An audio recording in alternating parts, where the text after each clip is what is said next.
You know what Devontae Adams said when asked by the media about Jair Alexander this week? He said, I'm not saying I had nothing to do with it, and I'm kind of paraphrasing here, but I didn't create that monster, but that's what he's become, which is true. This is the first time these guys square off against each other since Devontae Adams left the Green Bay Packers. Now, this is assuming both of them are going to be active today. Both Alexander and Devontae Adams are questionable heading into Monday Night Football.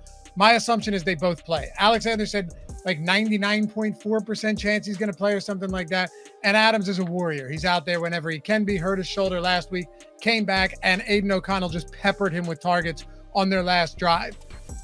It's a fun matchup, though. And we know that Adams has had a lot to do with the evolution of Jair Alexander. You know, when you're going up against that guy every single day of the week as a rookie and then not as a rookie leading up to game time, it's going to make a difference. This is going to be a battle. They're going to lock horns, and we got a great game on tap today. Raiders hosting the Packers in Las Vegas. Sit back and let's get to some picks. I'm Dave Loughy at Loughy_D. And do me a favor, hit that thumbs up, subscribe to the channel. Goes a long way for us. And follow me at Loughy_D on Twitter. It's LOUGHY_D. Let's get into it. All right, so if you guys watch my picks for every game video, I do it every single Wednesday. It comes out Wednesday night here on the Odd Shopper channel every single week. We jumped on the Raiders, but we jumped on the Raiders at +2.5 and talked about the plus money on the money line. That's +2.5 on Wednesday. Now, listen, if all of my money was made by getting closing line value, I'd be rich. All right. Shit. You should probably take the other side of this game, because whenever I get killer closing line value like this, where it goes from +2.5 and you grab it to -2, bad things happen. So tail at your own risk. Okay. But all I can say is on Wednesday, we got +2.5. And on paper, it's 100% the right number. Whether that plays out tonight, we're about to see.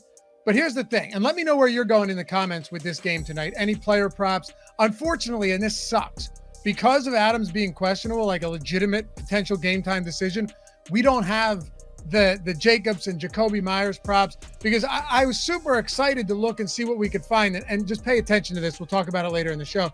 To Jakobi Meyers props. If you have Alexander and Adams really, you know, digging their heels in and kind of getting the best of each other on both fronts, but then you see somebody that really benefits from this, knowing how much Jimmy Garoppolo has targeted both Jakobi Meyers and Adams when they're on the field together. Only 2 games, but still, Meyers overs would look really good. So I'm going to be looking at them later in the day, and I'll throw out my picks on Twitter if you want to check them out there. But back to the spread, back to the money line here. The Raiders are just one of those teams where, look, they're kind of never good, and they're usually never terrible either. And the Packers, on the other hand, I feel like it's the exact same way this year. Now, they lost Aaron Jones for quite a while. Christian Watson didn't make his debut until last week in that beatdown against the Lions. And, you know, one of the reasons for why we were on the Lions last week is kind of similar to why I like the Raiders this week. You could go money line here on the Raiders if you want. You could lay the 2. Like I said, obviously we were getting it at a much better number at +2.5 earlier in the week. But guess what? You weren't there Wednesday, maybe. You're here on Monday. That's okay. Raiders moved to 2.5. You're still getting them inside of a field goal. Real low juice on that as well. -102 on DraftKings, -130 on the money line. There's some -125s out there too. So I think all those spots are still fine if you're still looking to bet this game. But Jordan Love, I know that, like, if you play daily fantasy or season long, you know, we have all of our stuff on the daily fantasy channel. That is my first and true love. You know that he has been good for fantasy. The problem is, like, the actual advanced metrics, the real life numbers outside of fantasy production, he's struggled. He has the lowest adjusted completion percentage in the league among all starters. He has really struggled under pressure. And while the Raiders have their own problems on the defensive end, they can bring pressure. They can generate pressure. And Aaron Jones, limited practice all week. I'd love to see him get back to full strength, because I think he's one of the best, most underrated running backs in the league. But we don't know if he is. Now, here's the one caveat to this game. If Aaron Jones, did I say Aaron Rodgers before? I may have. I don't know. He was on the Packers at one point. If Aaron Jones is, in fact, back to full strength, this dude can be a game breaker, right? Legitimately can. We saw him in week 1 against the Bears. He can just blow things wide open. If he's not, and he's limited, and you're leaning on A.J. Dillon because Matt LaFleur is just insanely stubborn and won't use Patrick Taylor. A.J. Dillon's terrible, guys. He's terrible. If you want to keep giving him 1 yard attempts, 1 yard carries, and just punting every time, go for it. So that's where the nuance comes into play here. But we know how concentrated the target share is for the Raiders.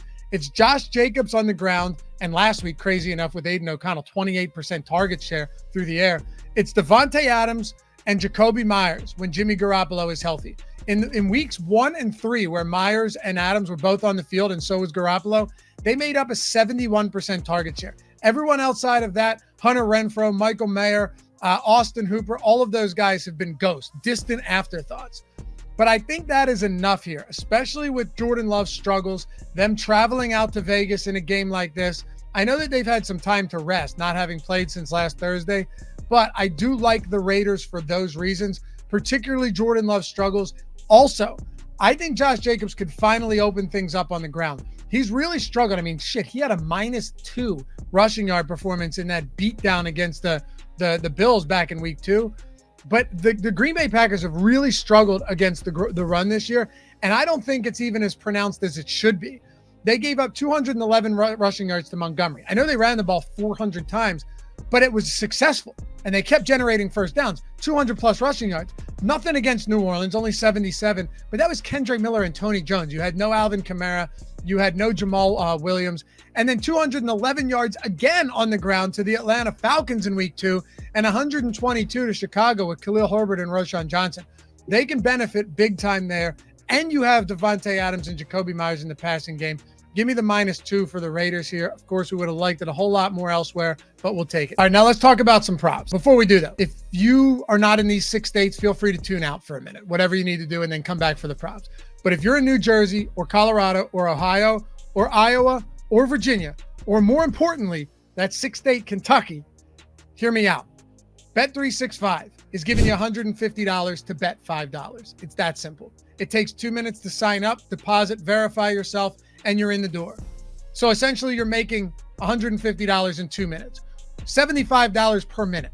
Anywhere else in the world you get this opportunity, you're taking advantage of it, you pounce. This comes across the table, they go, hey, $150 for $5. Give me 5, you got 150. You snap, make that decision, and run away as quickly as possible. This is an awesome offer. You want to be on as many sports, I preach it all the time, we know that. You want to be on as many sports books as possible. Get the best odds, get the best lines. Never be on one book and make those mistakes where you bet a touchdown prop at plus 180 and you could have grabbed it at plus 260. Biggest mistake you'll make. The second biggest mistake is not taking advantage of the free money that these books are giving you. So Colorado, New Jersey, Ohio, Iowa, and Virginia are getting $150 for $5 when you deposit only 10. If you're in Kentucky, you're getting $365 on a $1 bet. Put $10 in, bet $1, 10% of it, and get $365 on the other side. You're making a lot of money in a little bit of minutes. Must be 21 years or older to gamble. If you or someone who has a gambling problem, please call or text 1-800-GAMBLER. Link in the description and in the pinned comment for that, guys. All right, so there's some props. One spot I like here, and I really wish we had these Vegas props. That's where I'd be leaning, for sure. But I think the Christian Watson receiving prop makes some sense for 2 reasons. One, he only played 46% of snaps, 26 total snaps last week, ran 18 routes, was targeted on 4 of them, okay? And I'll be honest with you. Like, this is one of those props where I'm giving you guys a prop, but I wish there was more out there. Really, really limited prop market right now with this Devontae Adams news. Like I said, on Twitter, I'm going to throw some stuff out there later today when I find some better stuff. So follow me or don't, doesn't matter. But if you want to check it out, go for it. You're getting him at 43.5 yards on DraftKings, minus 115. I think it's perfectly reasonable. My expectation here, coming back after not playing since last Thursday, so a lot of additional time to rest up and get healthy. It's been 12 days since their last game. My guess is he's going to see more of a Romeo Doubs role in the sense that Doubs played 50 snaps, 88% of them last week, was targeted 13 times. Not saying that Christian Watson gets targeted 13 times, but I think this passing distribution is going to be very much in flux from week to week. And you're going to see with a healthy Watson, Doubs and Christian Watson as like a 1 and 1A. Reverse doesn't matter. Both of them being the ones, with Jaden Reed as your slot guy being your number 3, kind of alongside Luke Musgrave at tight end. So at 43.5 yards, That's a good number if we're working under the assumption that we think Christian Watson's going to get back to playing 80+% of snaps today. And I think that'll be the case. Anyway, appreciate you guys hanging out. We'll be back for Thursday Night Football. Of course, every Wednesday, picks for every single game of the week, Wednesday night, right here on the channel. Appreciate you guys hanging out as always, and we'll catch you back for the next one. Good luck.